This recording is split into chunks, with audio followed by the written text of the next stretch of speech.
Ano nga ba ang mga dapat gawin upang maiwasan ang digital divide, digital addiction at cyberbullying? I'm Arlene Ferrer, a grade 12 student of Al Senior High School. Upang malutas ang issue ng digital divide, kailangang palawakin ang akses sa internet at teknolohiya, lalo na sa mga liblib na lugar. Sa mga pamamagitan ng murang internet at pagbibigay ng gadgets, mahalaga rin ang pagpapatayo ng mga pampublikong Wi-Fi hotspot at computer centers upang maging accessible ang teknolohiya. Bukod dito, kailangan palaganapin ang edukasyon sa digital literacy sa pamamagitan ng mga seminars at workshop upang maturuan ang mga tao ng epektibong paggamit ng teknolohiya.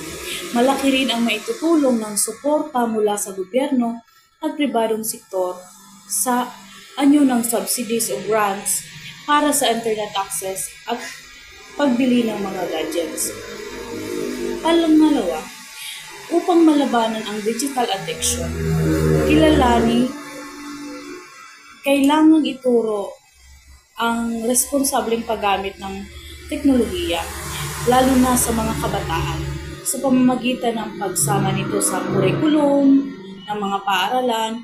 Mahalaga rin ang paglulunsad ng mga digital detox programs na nag-encourage ng teach-free days or oras upang mabawasan ang sobrang pagdepende sa gadgets. Bukod dito, maaaring gumamit ng parental control apps upang limitahan ang oras ng screen time ng mga bata at kabataan na makatutulong sa pagkontrol ng digital addiction. Sa usapan naman ng cyberbullying, mahalaga ang pagpalaganap ng cybersecurity awareness upang maturuan ng mga tao kung paano protektahan ang kanilang sarili online at kung paano iulat ang mga insidente ng cyberbullying.